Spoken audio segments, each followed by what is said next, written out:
Hello friends, welcome to life prep.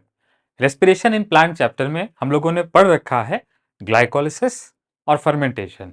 आज बारी है एरोबिक रेस्पिरेशन को स्टार्ट करने की। So today we are going to start aerobic respiration. Aerobic respiration में पायरुविक एसिड जो ग्लाइकोलिसिस का प्रोडक्ट है, वो पायरुविक एसिड आगे यूज होगा, आगे फर्दर ऑक्सीडाइज होगा जब तक वो CO2 में ऑक्सीडाइज कंप्लीटली ना हो जाए। बाय द वे, इसमें दो प्रोसेस इन्वॉल्व होते हैं। पहला प्रोसेस कौन सा है जो आज पढ़ेंगे, एसिटाइलेशन ऑफ कोएंजाइम में, और जो दूसरा प्रोसेस है वो है क्रेब्स साइकिल। ठीक है। सो आज अपना जो टॉपिक है वो बेसिकली है लिंक रिएक्शन। इसका दूसरा नाम है एसिटाइलेशन ऑफ कोएंजाइम ए और oxidative decarboxylation of pyruvic acid. Now I know कि ये बहुत माउथफुल, यहाँ पे बहुत सी चीजें लिखी हुई है, so don't be bothered about so many terms. I try to explain it piece by piece.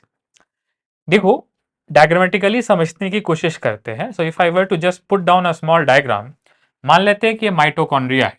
Okay, so this is the outer mitochondrial membrane which is very very permeable. And next ये दूसरा membrane है, inner mitochondrial membrane, जो कि folded रहता है क्रिस्टेई में। ठीक है। Okay, so we have this one is mitochondria. अब इसके बाहर क्या रहेगा? माइटोकॉन्ड्रिया के बाहर ऑब्वियसली क्या रहेगा? साइटोप्लाज्म रहेगा। सो दिस इज साइटोप्लाज्म।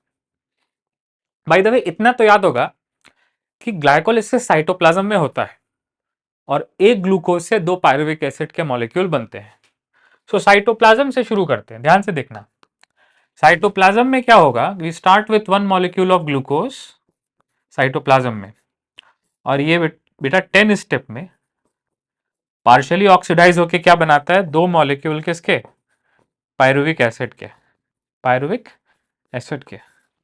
हम लोगों ने इसको डिटेल में पढ़ रखा है, एम्डन मियर ऑफ पार्नास मॉडल। जो 10 स्टेप है उसमें कौन कौन सा स्टेप फॉस्फोराइलेशन है, कौन कौन सा स्टेप ऑक्सीडेशन है, कौन कौन से स्टेप में लिसिस होता है, तो ये सब हम लोगों ने पढ़ रखा है। सो आई एक्सपेक्ट कि you remember this part. Cytoplasm में 10 स्टेप का ब्रेकडाउन ग्लूकोज का, दो मॉलिक्यूल पायरुविक एसिड में। By the way, if you remember, glucose 6 carbon का कंपाउंड है, ऑब्वियसली 6 कार्बन की शुगर है, और पायरुविक एसिड ये 3 कार्बन का ऑर्गेनिक एसिड है। इसको हम लोग क्या बोलते हैं? इसको हम लोग बोलते हैं partial oxidation of one molecule of glucose into two molecule of pyruvic acid. इसमें ऑक्सीडाइजिंग एजेंट याद है, NAD+ होता है। ठीक है। सो बहुत कुछ हम लोगों ने इसके बारे में पढ़ रखा है। बाय द वे, ग्लाइकोलिसिस अगर होता रहेगा सो ग्लूकोज से पायरुविक एसिड बनता रहेगा। इस वाले जो पार्ट है इसको हम लोग क्या बोलते हैं? ग्लाइकोलिसिस। ठीक है। तो ये हम लोगों ने पढ़ रखा है। अब इसका क्या करना है? पायरुविक एसिड का क्या करना है? सो पायरुविक एसिड को अगर मैं शॉर्ट में ऐसे लिख दूं, PA मतलब पायरुविक एसिड। ये pyruvic acid as it is mitochondria को के दोनों मेम्ब्रेन को क्रॉस करके, बेटा आउटर मेम्ब्रेन को तो वैसे ही क्रॉस कर लेगा क्योंकि आउटर मेम्ब्रेन जो है वो परमिएबल है, इसमें पोरिन्स पाए जाते हैं। आउटर माइटोकॉन्ड्रियल मेम्ब्रेन में सेल चैप्टर में पढ़ा था हम लोगों ने, पोरिन्स पाए जाते हैं। ठीक है। इस वजह से आउटर माइटोकॉन्ड्रियल मेम्ब्रेन को तो ऐसे ही पास कर लेगा। बाय द वे, ये जो अंदर वाला कंपार्टमेंट है इसको हम लोग बोलते हैं मैट्रिक्स, और ये जो बाहर वाला कंपार्टमेंट है इसको हम लोग बोलते हैं इंटरमेम्ब्रेन स्पेस। तो साइटोप्लाज्म का और इंटरमेम्ब्रेन स्पेस का कंपोजिशन सेम होता है क्योंकि इसमें पोरिन पाए जाते हैं। तो ये मेम्ब्रेन क्या होता है? आउटर मेम्ब्रेन कैसा होता है? परमिएबल होता है basically. So after glycolysis one glucose sugar produces two molecules of pyruvic acid. ये ग्लाइकोलिसिस खत्म। अब pyruvic acid as it is कहाँ आएगा? दोनों मेम्ब्रेन्स को क्रॉस करके कहाँ आएगा? मैट्रिक्स में। आउटर को कैसे क्रॉस करेगा? सो आउटर जो है ये तो परमिएबल है, ठीक है। और इनर को कैसे क्रॉस करेगा? इनर के लिए प्रोटीन्स पाए जाते हैं जो पायरुविक एसिड को इधर से उधर ट्रांसफर करने में हेल्प करते हैं। इन प्रोटीन्स को हम लोग बोलते हैं, बाय द वे नाम इंपॉर्टेंट नहीं, समझाने के लिए बता रहे हैं, पायरुविक एसिड ट्रांसलोकेजेस। क्या बोलते हैं? Pyruvic acid translocases. ठीक है। सो ये जो ट्रांसलोकेजेस प्रोटीन है ये पायरुविक एसिड को कहां से कहां ले जाएंगे? इंटरमेम्ब्रेन स्पेस से मैट्रिक्स में। Now you have pyruvic acid in the matrix. Matrix में क्या आ गया? वही 3 कार्बन का pyruvic acid. By the way, अगर यहां तक देखें तो क्या हुआ है? ग्लाइकोलिसिस हुआ है, उसके बाद पायरुविक एसिड की मैट्रिक्स में एंट्री हुई है। ठीक है। अब ये जो एंट्री वाला पार्ट है इसको हम लोग जनरली रेस्पिरेशन में नहीं पढ़ते हैं क्योंकि वो ऑब्वियस है कि साइटोप्लाज्म में पायरुविक एसिड बना और उसके बाद वो कहां आ जाएगा? वो आ जाएगा मैट्रिक्स के अंदर। ठीक है। नाउ अब एक और प्रोसेस होता है जिस प्रोसेस को हम लोग बोलते हैं क्रेब्स साइकिल। ये भी एरोबिक रेस्पिरेशन का दूसरा पार्ट है, क्रेब्स साइकिल। ठीक है, क्रेब्स साइकिल जो होता है तो उसमें याद रखना, उसमें जो एनर्जी का सोर्स होता है वो एक दूसरा मॉलिक्यूल होता है, उसको भी पढ़ेंगे, उसको बोलते हैं एसिटिल कोएंजाइम ए। क्या बोलते हैं उसको? Acetyl coenzyme A. चलो, तो ग्लाइकोलिसिस हम लोगों ने पढ़ रखा है, ये समझ में आ रहा होगा। क्रेब्स साइकिल अभी नहीं पढ़ा तो ये समझ में नहीं आ रहा है। लेकिन एक बात समझो कि ये जो ग्लाइकोलिसिस है ये एक ब्रॉड स्टेप है। साइटोप्लाज्म में ग्लाइकोलिसिस हो गया, मतलब पायरुविक एसिड बन गया। और जो दूसरा ब्रॉड स्टेप है वो कौन सा स्टेप है? Krebs cycle. ग्लाइकोलिसिस में क्या बनता है? Pyruvic acid. और क्रेब्स साइकिल में क्या यूज होता है? एसिटिल कोएंजाइम में। विच मीन्स कि ग्लाइकोलिसिस का जो प्रोडक्ट है वो एज इट इज यूज नहीं होता क्रेब्स साइकिल में। फर्स्ट ऑफ ऑल कुछ तो चेंज होना जरूरी है। सो ध्यान से देखो, ग्लाइकोलिसिस को क्रेब्स साइकिल से जो रिएक्शन लिंक करेगा उसी को हम लोग क्या बोलते हैं? Link reaction. लिंक रिएक्शन में पायरुविक एसिड ये कन्वर्ट होता है किसमें? एसिटिल कोएंजाइम ए में। इसको लिंक रिएक्शन क्यों बोलते हैं? क्योंकि ये ग्लाइकोलिसिस के प्रोडक्ट को क्रेब्स साइकिल के सबस्ट्रेट के साथ लिंक करता है। मतलब pyruvate as it is Krebs cycle नहीं करेगा। पहले पायरुविक एसिड जो कि 3 कार्बन का कंपाउंड है उसको एसिटिल कोएंजाइम ए नाम के एक बड़े मॉलिक्यूल में कन्वर्ट होना पड़ेगा। Only then Krebs cycle can take place. तो याद रखना कि लिंक रिएक्शन नाम क्यों पड़ा है? लिंक रिएक्शन नाम इसलिए पड़ा है क्योंकि ग्लाइकोलिसिस का जो प्रोडक्ट है पायरुविक एसिड वो क्रेब्स साइकिल में एज इट इज यूज नहीं होता। Assertion, acetylation of coenzyme A is also called link reaction. The reason is the product of glycolysis is not same as substrate of Krebs cycle. Rather, pyruvic acid को acetyl coenzyme में convert होना पड़ेगा। इस conversion को क्या बोलते हैं? Link reaction. किसको लिंक कर रहा है? ग्लाइकोलिसिस को और क्रेब्स साइकिल को। किसमें? एनारोबिक में या एरोबिक में? ऑफ कोर्स एरोबिक में। सो एरोबिक रेस्पिरेशन अगर मैं यहां लिख दूं तो aerobic respiration as we are building our concept, aerobic respiration में ग्लाइकोलिसिस के बाद क्या होगा? ग्लाइकोलिसिस के बाद होगा लिंक रिएक्शन जो आज पढ़ रहे हैं। उसके बाद एरोबिक रेस्पिरेशन में लिंक रिएक्शन में पायरुविक एसिड से एसिटिल कोएंजाइम में बन जाएगा। और उसके बाद क्या होगा? लिंक रिएक्शन में, लिंक रिएक्शन के बाद क्रेब्स साइकिल, इसको टीसीए साइकिल भी बोलते हैं, इसको नेक्स्ट लेक्चर में पढ़ेंगे। और उसके बाद क्या होता है? Oxidative phosphorylation. ये 3 चीजों को मिला करके हम लोग बोलते हैं एरोबिक रेस्पिरेशन। एरोबिक रेस्पिरेशन में क्या क्या आता है? 3 चीजें आती हैं।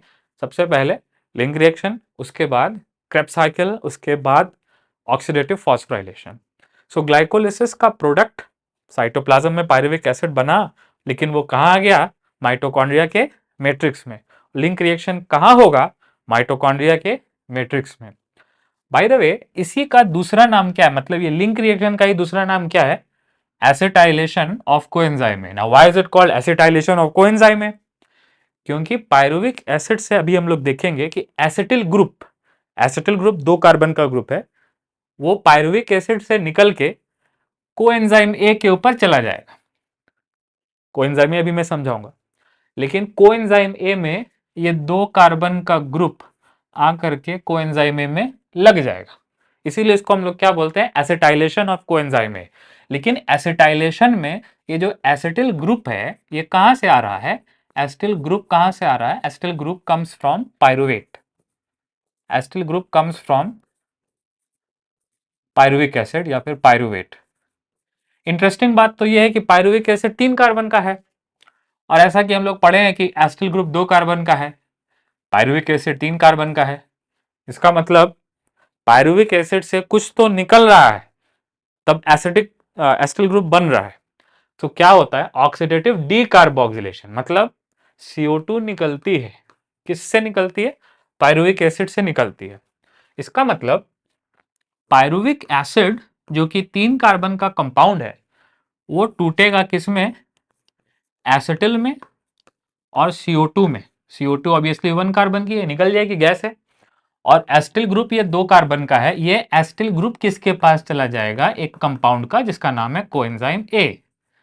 ठीक है, coenzyme A is a chemical which is present in matrix and elsewhere.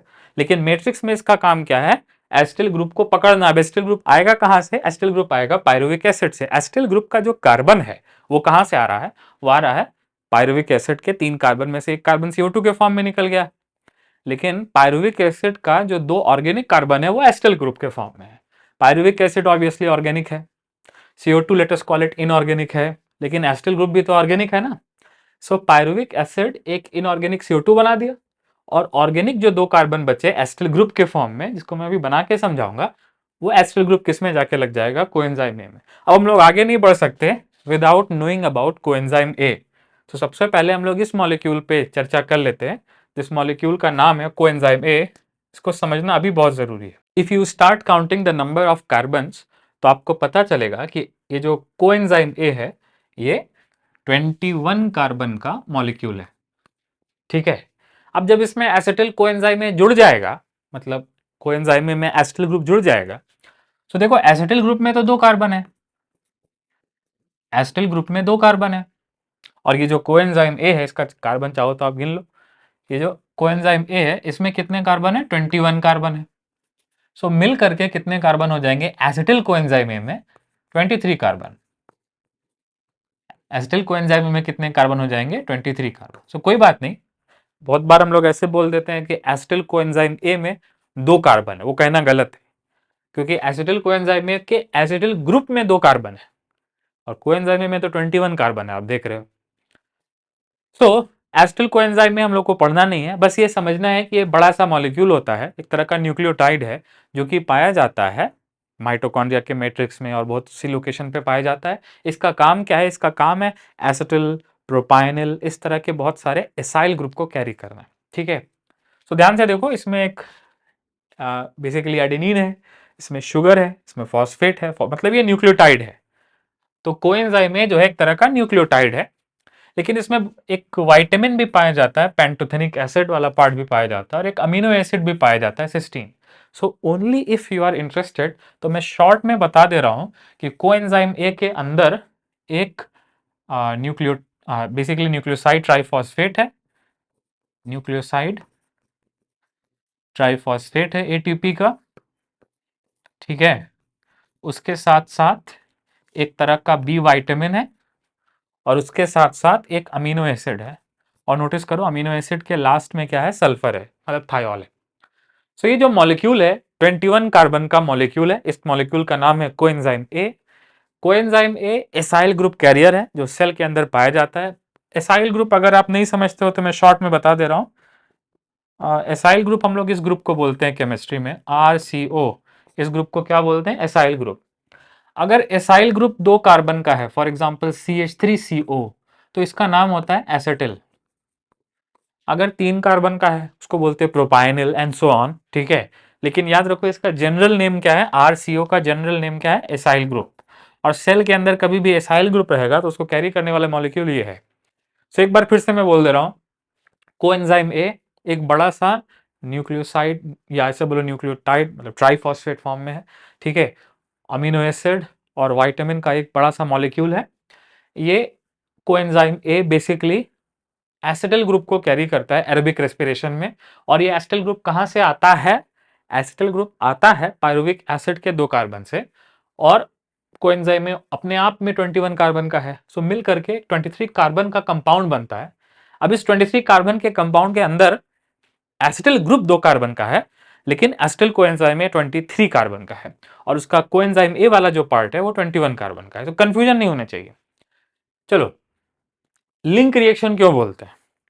क्योंकि ये ग्लाइकोलिसिस और क्रेब्स साइकिल के बीच में लिंक करता है।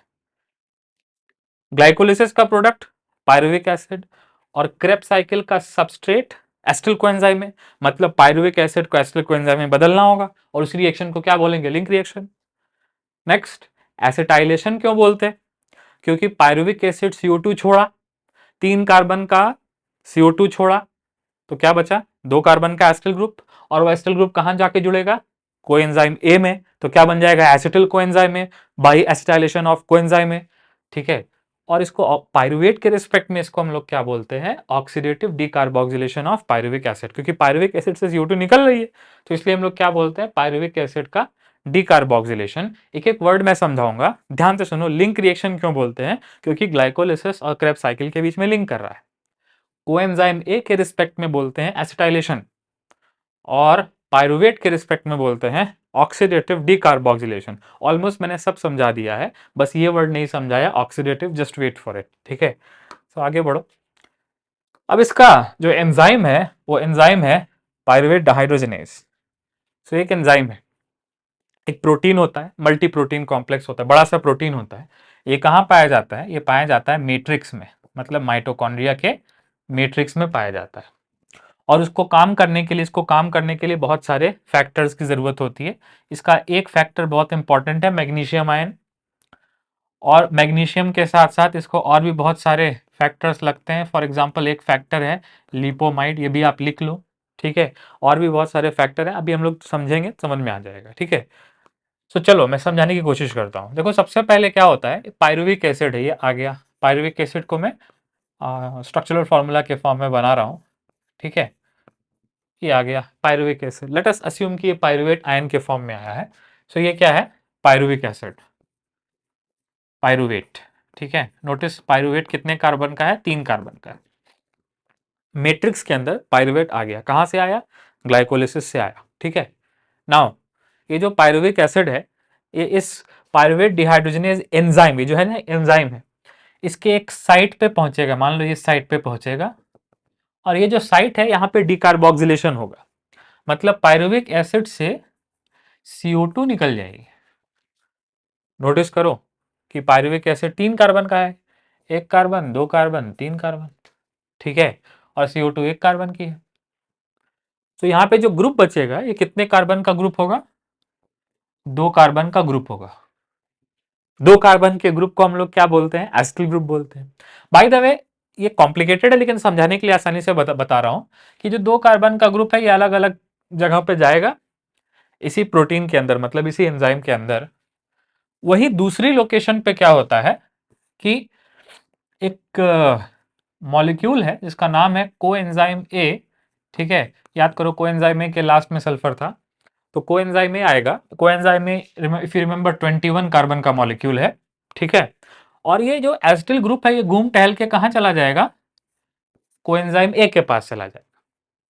लेकिन यहां जाने से पहले कोएंजाइम ए का वैलेंसी फ्री होना जरूरी है। नोटिस करो यहाँ पे हाइड्रोजन है ना, यहाँ पे कोएंजाइम ए के पास हाइड्रोजन है।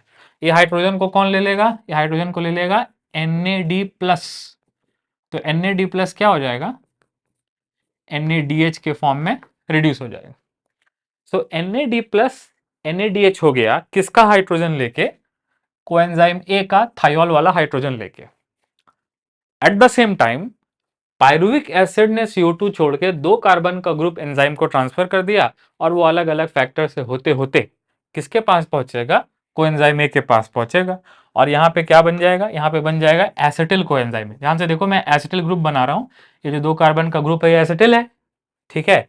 और ये किस में आके जुड़ गया है? कोएंजाइम ए में आके जुड़ गया है, इस तरह से।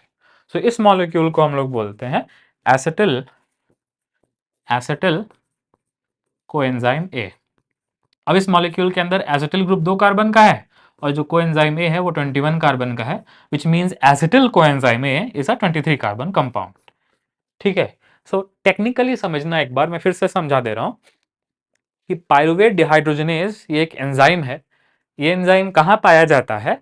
ये एंजाइम पाया जाता है माइटोकॉन्ड्रिया के मैट्रिक्स में।